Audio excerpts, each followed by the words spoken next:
안녕하세요. 간조박사 베스입니다. 자, 이번 시간은 요약문제 풀이 네 번째 시간을 갖도록 하겠습니다. 자, 1번에 보시면 다음 중 침대에서 대상자의 머리를 감길 때 방법으로 옳은 거. 5번이 정답이죠. 자, 1번 눈과 귀를 솜으로 다 덮으면 안 되죠. 눈은 수건으로 덮어주는 거고요. 귀는 솜으로 막는 게 맞아요. 그래서 물이 들어가지 않도록 하는 거고. 자, 2번 두피를 손톱으로 마사지하면 두피가 손상이 되겠죠. 그래서 손가락 끝으로 마사지를 하고. 자, 린스를 한 후에는 따뜻한 물로 잘 헹궈내도록 하고요. 자, 면봉으로 귀 안쪽까지 다 제거하면 안 된다. 우리가 그 안쪽까지 면봉을 집어넣어가지고 사용을 하다 보면 귀 안쪽이 손상이 되겠죠. 특히 이제 위생관리가 잘 안 된 대상자들의 귀를 보면 귀지가 딱딱한 채로 완전히 이렇게 막 차 있어요. 위에까지 보면. 자, 그런데 이게 눈에 보이니까 귀지개를 사용해서 이걸 파내다 보면 출혈이 굉장히 많이 돼요. 이 귀딱지가 떨어지면서. 그래서 우리가 병원에 이제 이비인후과를 이렇게 심하면 모시고 가야 되고요. 그 이비인후과에 가서도 이런 귀지는 바로 제거하지 않아요. 출혈의 위험성이 있기 때문에 보통 이거를 녹이는 약을 넣은 다음에 30분이나 1시간 뒤에 다시 오라고 하죠. 그래서 절대 귀 안쪽이 손상되지 않도록 주의해야 되고요. 자, 5번에 보시면 수건으로 어깨 아래에서 가슴 위까지 옷이 젖지 않도록 감싸줘야 되겠죠. 자, 2번 보행기를 사용해 이동하는 대상자를 돕는 방법. 4번이 정답이죠. 보행기는 네 발이 달린 보조도구죠. 그래서 우리가 그 보행기를 사용할 때 대상자들의 몸을 최대한 의지하는 게 아니라 내가 필요한 부위만 도움을 받을 수 있도록 하는 거예요. 자, 그래서 보행기는 보행을 돕는 보조 수단이기 때문에 최대한이 아니라 내가 부족한 몸만 의지를 하는 거고요. 자, 2번. 보행기를 한 번에 너무 멀리 이동을 하면 낙상 위험이 있겠죠. 그래서 내가 한 걸음 나아갈 정도만 보행기를 밀고 한 걸음을 나가는 거예요. 자, 3번. 보행하기 쉽도록 그냥 슬리퍼라고 나오면 틀려요. 여기 앞에 뭐가 들어가야 되겠죠? 미끄럼 방지라고 들어가야 돼요. 우리가 그 낙상을 예방하는 방법에 그냥 타일, 매트, 그냥 슬리퍼, 신발 이렇게 나오면 안 돼요. 앞에 미끄럼 방지 신발이다. 뭐 미끄러지지 않는 뭐 매트를 깐다. 이런 식으로 나와야죠. 자, 4번. 약한 발과 함께 보행기를 이동한다. 우리가 보행기 사용법에는 두 가지 종류가 있어요. 대상자가 한쪽 다리만 약한 경우, 그리고 양쪽 다리 모두 약한 경우가 달라요. 자, 한쪽 다리만 약한 경우에는 약한 다리와 보행기를 같이 앞으로 내딛고 한 걸음 내딛고 그 다음에 건강한 다리가 나가는 거고요. 자, 양쪽 다리 모두 약하다 했을 때는 보행기 나가고 약한 다리 나가는 거다. 반대쪽 다리. 자, 5번. 요양보호사는 대상자 앞에서 이동을 도울 필요가 없죠. 보행기는 양쪽 팔로 지지를 해서 끌고 가는 거잖아요. 밀고 가는 거기 때문에 우리는 불편한 쪽 뒤에 서서 보행벨트를 잡고 걷는 거예요. 그러면 대상자는 보행벨트를 어디에 차는 거예요? 허리 쪽에 차는 거죠. 우리가 그 복대라고 해서 이 허리 쪽에 차는 그 배 지지대가 있잖아요. 자, 이런 것처럼 생겼는데 여기에 뭐가 달려 있냐? 손잡이가 달려 있어요. 그래서 손잡이가 뒤로 가도록 보행 벨트를 한 다음에 우리는 불편한 쪽 뒤에 서서 이거를 잡고 걷는 거다. 재가 대상자의 의복을 관리하는 방법으로 옳은 거, 재가란 집에서 도움을 받는 대상자를 물어보는 거네요. 2번이 정답이죠.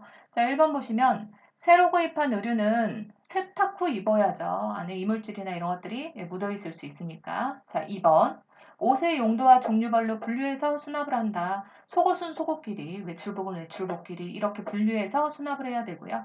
자, 3번. 자주 입는 옷은 꺼내 입기 쉽게 앞쪽에 보관해야 되겠죠. 자, 낡은 의류는 내가 판단해서 버리는 게 아니에요. 의류뿐만이 아니라 모든 물품이나 음식도 똑같아요. 유통기한이 지났어요. 썩었어요. 곰팡이가 났어요. 내가 판단해서 버리는 게 아니라 대상자에게 반드시 동의를 구하고 버리는 거고요. 자, 방충제는 해충을 막는 거죠. 그래서 방충제는 보관 용기에 위쪽에 놔야 돼요. 우리 밑에 설명을 보시면 방충제는 여기에서 이제 가스가 발생해서 이 가스로 인해서 이 그 해충을 막는 건데 이 가스가 공기보다 무겁다 보니까 아래로 내려가요. 그러니까 위쪽에 놔야지 이 가스가 밑으로 내려가서 해충을 죽이겠죠. 예, 맞겠죠. 자, 방습제는 습하지 않게 물을 빨아들인 거 아니면 습하지 않게 막는 거 이런 것들이 이제 방습제죠. 자, 그런데 이런 것들은 습기가 많이 몰리는 옷장의 아래쪽에 둬야 돼요. 그래서 방충제는 위쪽, 방습제는 아래쪽. 우리 젊은 사람들이 안습이다라고 하잖아요. 예, 이렇게 외우셔도 되고요. 방습제는 안쪽에 아래. 자, 대상자의 위생적이며 안락한 침상 생활을 위한 침구의 선택 방법으로 옳은 거 5번이 정답이죠. 자, 1번 매트리스는 너무 푹신한 것은 척추가 지지가 안 되기 때문에 더 통증이 심해요. 자, 그래서 우리 그 병원에 정형외과 같은 데를 가봐도 척추 손상 환자 수술하고 나서 뭘 해주냐면 딱딱한 브레이스라고 해가지고 그 척추를 지지하는 그 밑에 지지할 수 있는 딱딱한 걸 대줘요. 대상자들도 똑같아요. 보통 이제 나이가 들다 보면 뼈가 약해지고 하기 때문에 이런 것들이 지지되도록 너무 푹신한 거를 사용하면 안 좋고요. 자, 2번. 습기와 열을 다 흡수해버리면 이불은 우리가 덮는 거잖아요. 근데 여기에서 다 흡수해버려요. 자, 그럼 이불도 축축해질 뿐더러 어떻게 돼요? 우리 몸도 되게 건조해지겠죠. 그리고 춥고. 그래서 이불은 보온성, 그리고 보습성이 있어야 돼요. 어느 정도 내 몸 안에서 습기가 빠져나가지 않도록 이거를 보온해주고 보습해줘야 되는 거죠. 자, 그리고 가볍고 부드럽고 두껍고 무거운 것은 가볍고 부드러워야 되고 두껍고 무거운 것은 피하도록 해야죠. 우리가 흡습성이 있고 습기를 빨아들여야 되는 침구류는 시트밖에 없었던 것 같아요. 3번. 시트는 재봉선이 있으면 안 되죠. 이게 우리가 특히 대상자들은 와상 환자일 수도 있어요. 와상은 누워서만 지내는 환자인데 재봉선이 두껍거나 아니면 침대에 주름이 조금이라도 가 있으면 지속적으로 압박으로 인해서 욕창이 생길 수도 있잖아요. 자, 그래서 재봉선이 있거나 두껍고 풀을 먹인 이런 소재는 좀 피해야 되겠죠. 자, 베개의 폭은 어깨보다 더 커야 되겠죠. 우리가 베개를 벤다고 그 부분만 딱 있는 게 아니고 옆으로도 돌아놓고 움직이다 보니까. 자, 5번. 시트는 흡습성이 좋은 옅은 색의 면이 좋다. 그래서 우리가 그 시트 위에 눕잖아요. 그렇기 때문에 땀이 날 수 있기 때문에 시트는 습기를 머금어 줘야 돼요. 빨아들일 수 있어야 된다. 자, 5번. 다음 중 올바른 세탁 방법으로 옳은 거 3번이 정답이죠. 자, 1번에 보시면 수선이 필요한 경우 수선 후 세탁을 하는 거예요. 수선을 하다 보면 이물질이 묻어 있을 수 있겠죠. 자, 2번. 세탁물에 실금이나 하열이 있으면 재빨리 세탁하는 게 아니라 이거는 대상자에게 이상이 있는 거잖아요. 이상이 있을 때는 바로 보고하는 게 먼저예요. 자, 그래서 먼저 보여줘야 되는 거고요. 자, 3번. 면직물 속옷은 삶기 전에 먼저 세탁한다. 그래서 세탁 후 삶으면 때도 잘 빠지고요. 살균 효과도 있기 때문에. 자, 그래서 삶기 전에 먼저 세탁을 하도록 하고. 자, 4번. 얼룩이 묻은 옷은 얼룩을 먼저 제거하고 전체 세탁을 해야 더 깨끗하게 잘 지워지겠죠. 자, 5번. 우리 그래서 애벌 빨래라고 하잖아요. 애벌 빨래하고 전체 세탁기에 넣는 거죠.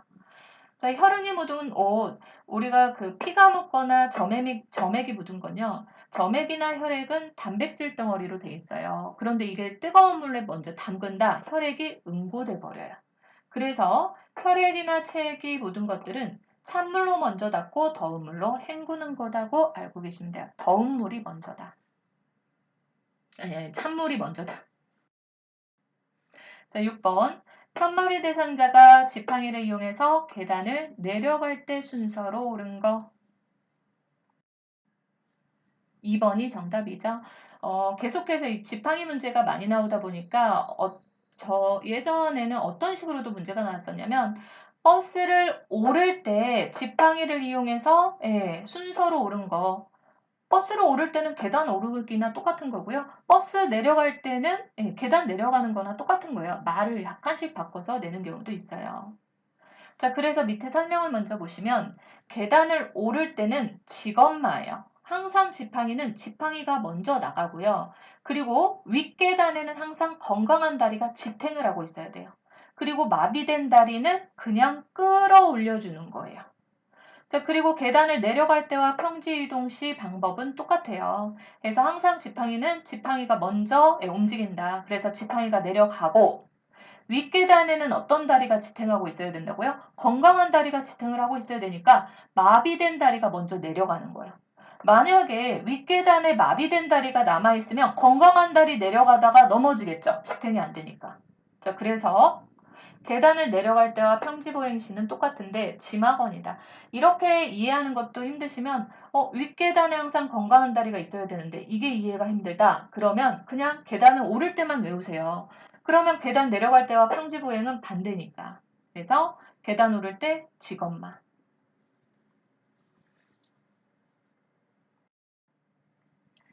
동료 요양보호사가 대상자의 식사를 돕던 중 잠시 전화한다며 자리를 비우고는 돌아오지 않고 있대요. 나 전달법으로 옳은 거. 우리가 의사소통 전달법에는 나 전달법과 너 전달법이 있는데 보통 의사소통 전달법을 쓰려면 나 전달법을 이용하는 게 더 옳은 방법이죠. 그래서 나 전달법이란 상대방을 비난하지 않고 상대방의 행동이 나에게 미친 영향에 초점을 맞추는 거고요. 너 전달법은 굉장히 공격적인 전달법이라고 보시면 돼요. 그래서 상대방의 잘못된 행동에 초점을 맞춰서 상대방을 비난한다거나 비평한다거나 너 때문에 이렇게 잘못됐어 하면서 공격하는 게 들어가겠죠. 그래서 우리가 대상자에게 대화를 할 때는 나 전달법으로 전달을 해야 되는 거죠. 자, 그래서 통화 좀 그만하세요. 언제까지 기다려야 되나요? 같이 일하기 힘드네요. 제가 드릴 테니 편하게 통화하세요. 이거는 무조건적으로 그냥 내가 해결해 주려고 하는 거니까 4번도 아니죠. 네. 1, 2, 3번은 다 너 전달법이고요. 자, 그래서 5번에 보시면 자, 통화를 계속 하시니까 식사가 늦어져서 기다리시는 어르신이 걱정이 되네요. 이게 나 전달법이 되겠죠. 자, 효과적인 말버타기를 위한 밑줄 친 내용에 해당하는 거. 밑줄 친 내용은 이거예요.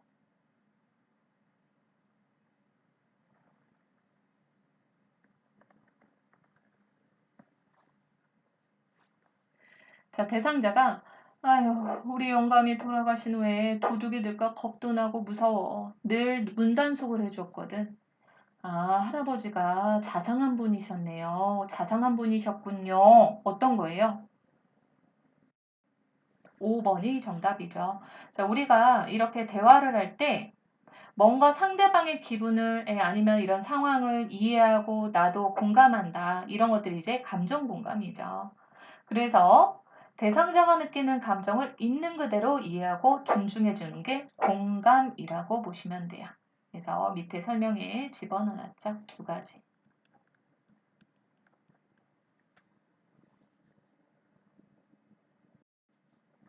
자, 알아듣기는 하나 말을 할 수 없는 대상자와의 의사소통 방법으로 옳은 거. 1번이 정답이죠. 이런 대상자들을 언어장애 환자라고 하는데, 이런 상태가 왜 이루어지냐. 우리 외상, 교통사고나 아니면 뇌를 다쳤어요. 이렇게. 그래서 외상이나 뇌병변으로 말하는 능력이나 이해하는 능력에 이상이 있는 상태예요. 우리 뇌는요, 어떤 부분을 다치면 운동이 안 되고 균형을 못 잡아요. 어떤 부분을 다치면 말이 안 나와요. 발성 자체가 안 되는 거예요. 어떤 부분을 다치면 말은 나오는데, 내가 듣기는 하는데 이게 이해가 안 돼요. 그러니까 엉뚱한 말이 나가는 거예요. 네. 자, 그래서 이렇게 외상이나 뇌병변으로 알아듣기는 하는데 말을 하고 이해하는 능력에 이상이 생기는 환자. 이런 것들이 언어장애 환자라고 보시면 돼요. 자, 1번에 보시면 눈을 깜빡이거나 고개를 끄덕여 대답하게 한다. 왜? 말을 할 수 없잖아요. 그러면 뇌를 다치면 이렇게 말을 할 수도 없나요? 예. 발성을 일으키는 이 뇌 부분이 다치면 말이 안 나와요. 자, 그래서 다른 의사 표현을 돕는 방법을 강구해야 되겠죠. 그래서 제 말을 알아들었거나 동의하시면 눈을 깜빡이세요. 아니면 고개를 끄덕이세요. 이렇게 의사 표현을 도와주도록 하고요. 자, 이번에 보시면 대상자 옆이 아니라 정면에서 대상자 얼굴을 마주 보면서 대화를 해야 되겠죠. 알아들었는지 못 알아들었는지 이런 것들을 봐야 되니까. 자, 3번. 귀 가까이에서 큰 소리로 말한다. 또박또박은 맞는데 우리가 그 대상자에게 큰 소리로 말한다고 하면 거의 틀린 답이에요. 노인분한테도 큰 소리로 말한다 하면 틀려요. 왜냐하면 노인분들은 고음장애부터 와요. 그러니까 큰 소리부터 못 듣는 거고 나중에는 이제 중저음을 못 듣는 거니까 이제 나중에는 큰 소리로 하는데 그래서 큰 소리로 나온다고 하면 거의 틀린 답이에요. 그래서 대화에 주의를 기울이고 소음이 있는 곳을 피하는 거지 못 알아듣는다고 귀에다가 큰 소리로 얘기하면 안 되겠죠. 그리고 여기서 뭐예요? 언어장애 환자는 알아듣기는 해요. 자, 4번. 입을 크게 벌리며 말한다. 입을 크게 벌리며 말하는 거는 못 듣는 대상자죠. 난청 대상자와의 의사소통 방법이에요. 알아듣기는 한다고 그랬잖아요. 네, 듣는 건 상관없어요. 자, 5번. 손바닥에 글씨를 쓴다. 아니요. 알아듣는다니까요. 손바닥에 글씨를 쓸 필요 없어요. 자, 그런데 이해를 못하고, 이러니까 나중에 이제 이해를 돕고자 실물이나 그림판이나 문자판 등은 이용할 수 있어요. 자, 10번. 요실금이 있는 치매 대상자를 돕는 방법으로 옳은 거. 5번이 정답이죠. 자, 요실금이 있을 때는 수분 섭취를 권장해야 돼요. 자, 단 언제 제한해요? 취침 2시간 전에는 제한이에요.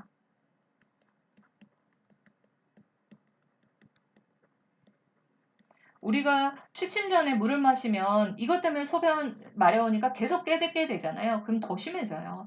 자, 그런데 낮 시간 동안은 수분 섭취를 권장해요. 왜? 충분한 수분 섭취를 해서 방광 기능을 유지하는 거예요. 근데 요실금 환자들이 제일 이렇게 잘못 알고 계신 게, 내가 물을 많이 마시면 요실금 증상이 더 심해지니까 물 안 마셔야지. 그러면 방광이 불수의적으로 더 수축을 해서 기능이 더 나빠진다고 보시면 돼요. 수분 섭취 권장이다. 자, 요실금이 있다고 무조건 기저귀 채우면 안 돼요. 우리가 기저귀를 채우고 소변줄을 끼우는 순간, 내가 조절하지 않아도 소변은 그냥 알아서 나가는구나 하면서 습관화되는 거예요. 자, 그래서 절대 실금이 있다고 기저귀를 착용하거나 무조건 소변줄을 끼우면 안 된다. 자, 3번. 따뜻한 물주머니를 아랫배에 대주는 건요. 소변이 안 나올 때 대처 방법이에요. 우리가 그 대상자들이 가끔씩 수술하고 나서 아니면 어떤 이유에 의해서 소변은 마려운데 소변이 안 나와야 했을 때는 방광 근육을 이완시키는 방법으로 따뜻한 물주머니를 아랫배 대주는 거지 요실금 환자에게 처치하는 방법은 아니죠. 자, 4번. 낮에는 4시간, 밤에는 2시간 아니죠. 밤에는 시간을 더 늘려야 되겠죠. 잠을 자야 되니까. 자, 그래서 요실금 대상자는 일정 시간 간격으로 배뇨 훈련을 하는 게 굉장히 중요해요. 처음에 요실금 증상이 심하면 짧게 해요. 2시간 간격으로 소변 보는 거 하다가 좀 이제 괜찮아진 것 같아요. 그럼 3시간, 4시간까지 늘려보는 거예요. 자, 그래서 낮에는 2시간, 그리고 밤에는 4시간 간격으로 배뇨 훈련을 시키는 거고요. 자, 그리고 5번에 보시면 허리를 구부리고 아랫배를 눌러줘요. 왜냐면 방광이 아랫배 쪽에 있는데 우리가 특히 요실금 환자들은 충분히 소변을 못 봤을 때 방광에 소변이 남아있기 때문에 복압이 가해졌을 때 나오는 경우가 많아요. 자, 그래서 이렇게 소변을 다 본 다음에도 바로 일어나지 말고 아랫배 쪽까지 허리를 구부려서 이렇게 눌러주는 거예요. 자, 그러면 방광 안에 있는 소변이 다 나오니까 그 다음에는 방광이 비어 있으니까 좀 덜하겠죠. 그래서 5번이 정답이에요. 이 외에도 요실금 치료 및 예방 방법으로 가장 많이 나오는 게 골반 근육 강화 운동이에요. 케겔 운동이라고 하죠. 그래서 여성분들이 이제 회음부 소변 나오는 쪽을 조여 보세요. 조이고 10을 세고 풀고 10을 세고 이걸 계속 반복하는 거예요. 자, 이게 그 회음 근육을 잘 모르면 항문 근육을 우리가 조여 보도록 해요. 항문 근육하고 이 요도 근육이 팔자 근육으로 다 이어져 있어요. 그래서 항문 근육을 조이면 앞에 소변 보이는 곳도 조이게 되죠. 자, 그 부분을 더 확실하게 조이는 거예요. 우리가 요실금이 생기는 이유가 가장 큰 이유가 나이가 드니까 근육에 힘이 빠지면서 이 골반을 받쳐주고 있는 근육에 약화되니까 요실금이 생기는 거거든요. 그래서 이 부분의 근육을 강화시켜주는 운동이 이 골반 근육 강화 운동, 그리고 케겔 운동이라고 보시면 되고요. 자, 특히 노인분들한테 가장 많이 발생하는 요실금의 원인이 요실금이 굉장히 여러 가지가 있는데 복압성 요실금이 많아요. 복압성 요실금이 뭐냐? 배에 힘이 들어갔을 때 요실금 증상이 심해지는 거예요. 복압이 주어졌을 때. 자, 그런데 우리가 비만해지거나 아니면 변비가 심할 때 복압이 더 심해지죠. 자, 그래서 변비 예방 간호 들어가야 돼요. 그래서 식이섬유 많이 섭취해서 아니면 수분 섭취 많이 해서 변비를 예방하고 그리고 비만 예방을 위해서도 체중을 조절하는 게 좋겠죠. 그리고 뭐 기침이나 재채기나 특히 뭐 뛰는 거, 줄넘기 하는 거 이런 운동은 복압이 더 많이 가해질 수 있기 때문에 이런 것들은 좀 조심하도록 해야 되겠죠. 치매 대상자가 짐을 싸다가 다시 풀어놓는 행동을 반복할 때 대처 방법이에요. 2번이 정답이네요.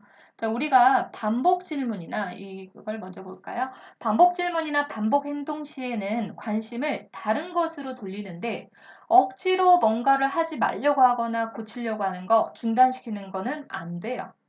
자, 그래서 2번에 보시면 음식을 함께 만들어 보자고 하는 거예요. 관심을 다른 데로 돌리는 거죠.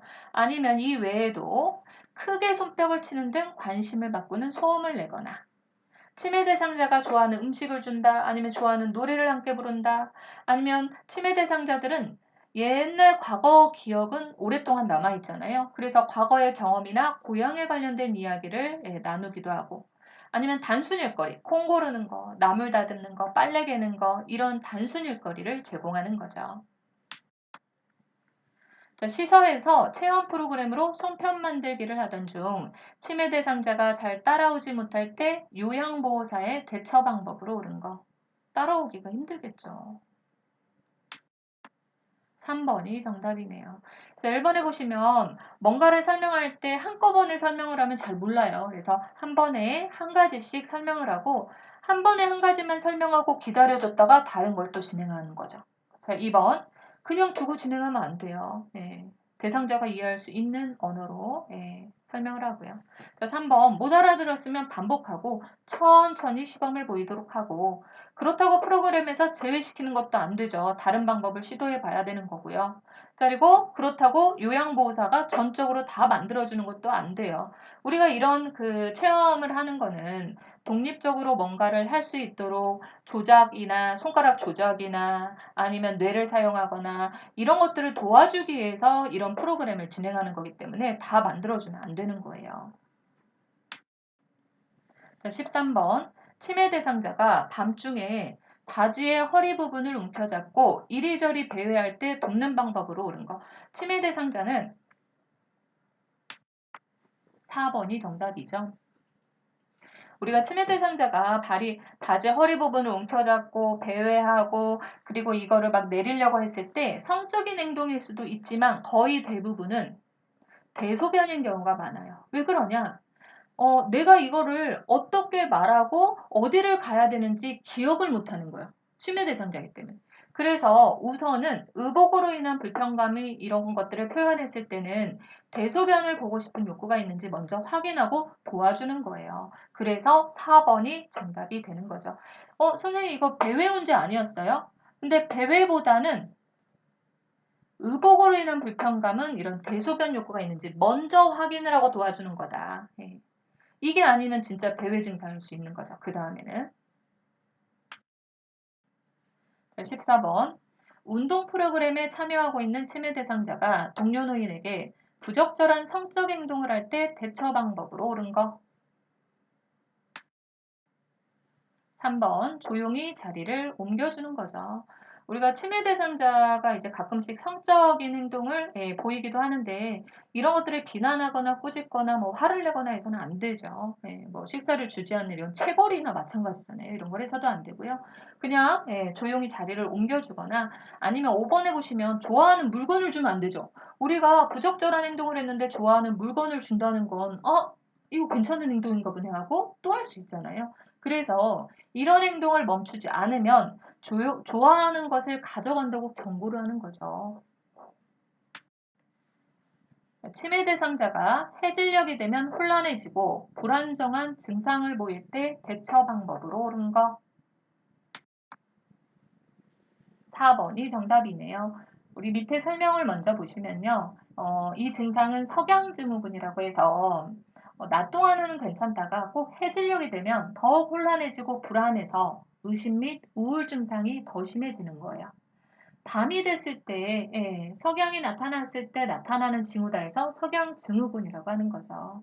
자, 그래서 돕는 방법을 보시면 치매 대상자가 좋아하는 소일거리를 주거나 애완동물과 함께 즐거운 시간을 갖도록 하는 거예요. 혼자 놔뒀을 때 이 증상이 더 심하기 때문에 같이 있어주고 뭔가 일거리를 주는 거죠.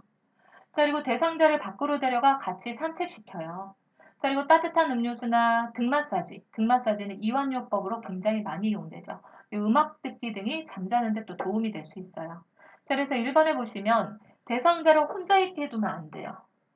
뭔가 해질녘이 됐을 때 불안하기 때문에 우울이나 의심 증상이 더 심해지고 증상이 심해지는 거잖아요. 그래서 대상자와 함께 있는 게 굉장히 중요하고요. 자, 낮잠 자면 안 되죠.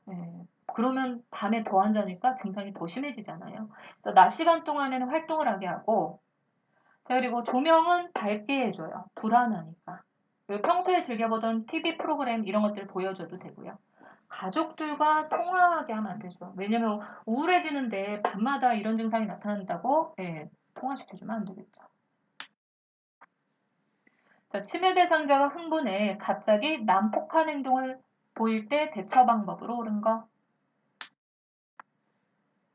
5번이 정답이네요. 가둔다, 야단친다, 힘으로 제지한다, 이유를 물어본다고 안 와요. 이게 치매 행동일 수 있는데.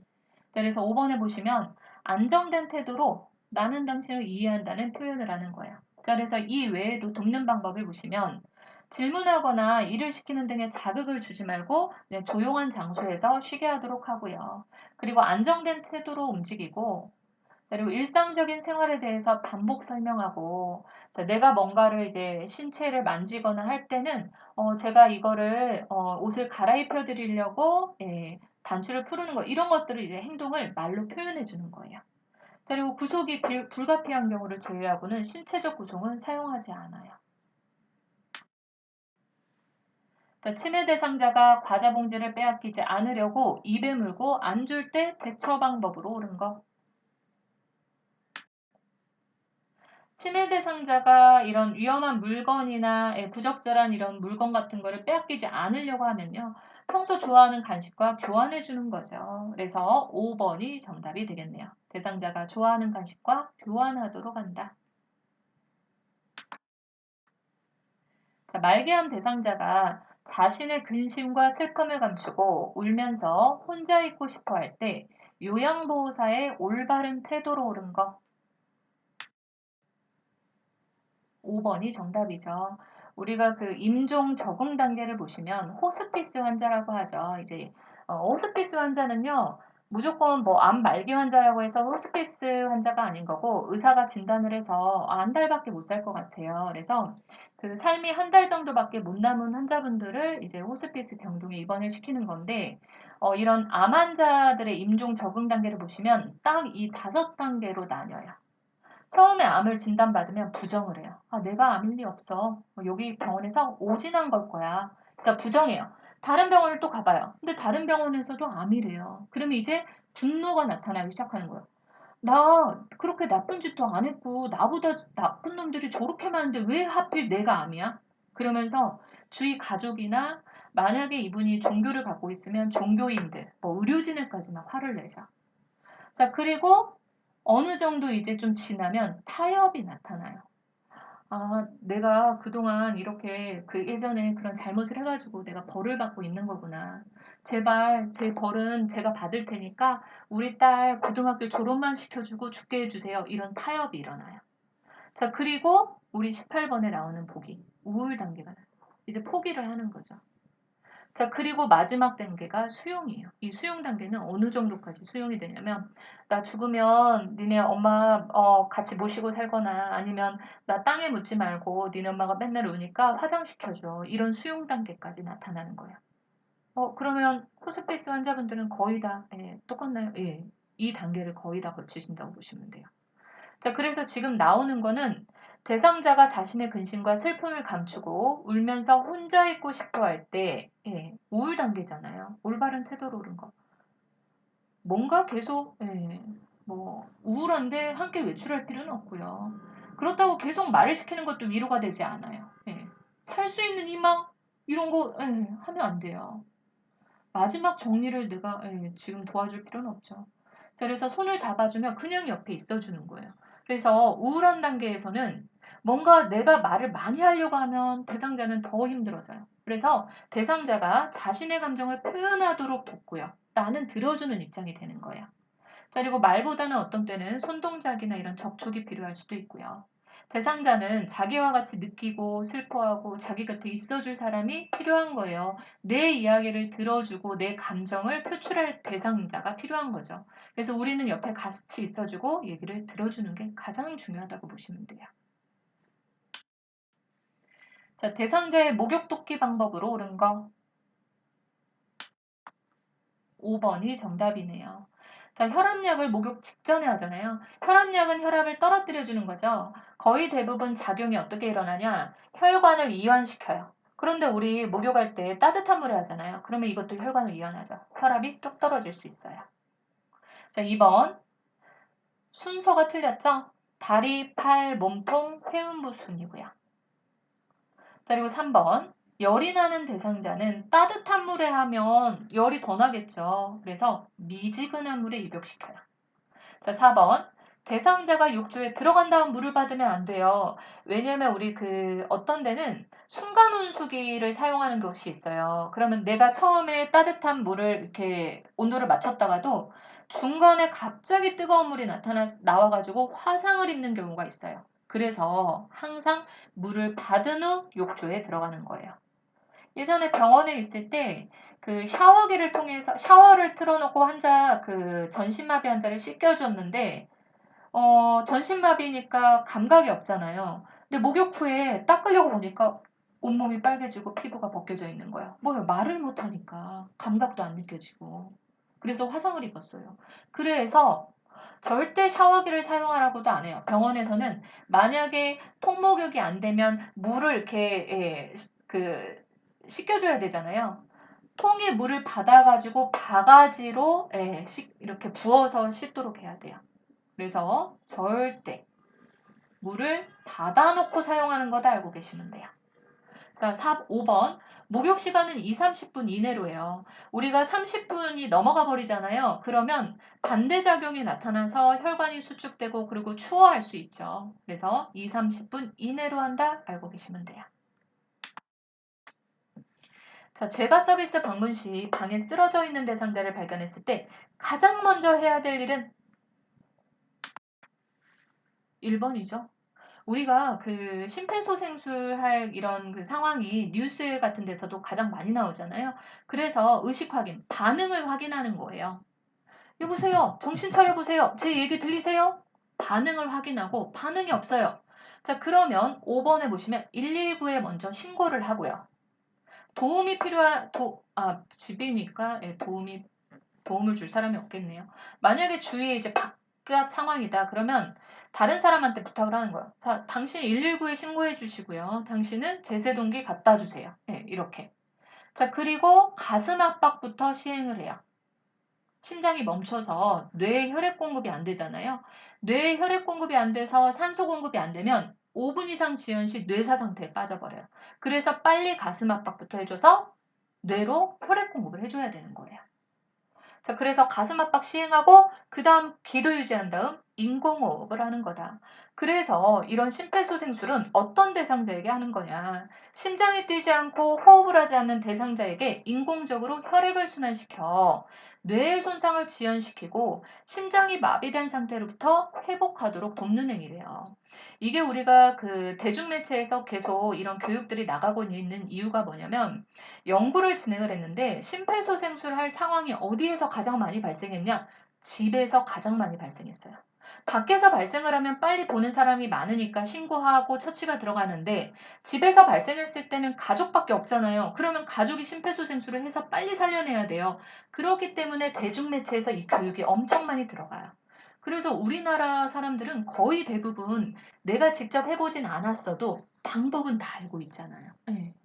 그게 대단한 거죠. 그래서 가장 먼저 할 거는 반응을 확인하는 거다. 이 순서도 알고 계셔야 될 것 같아요. 자, 그래서 잘 들으셨다면 좋아요, 구독 부탁드리고요. 오늘도 좋은 하루 되세요.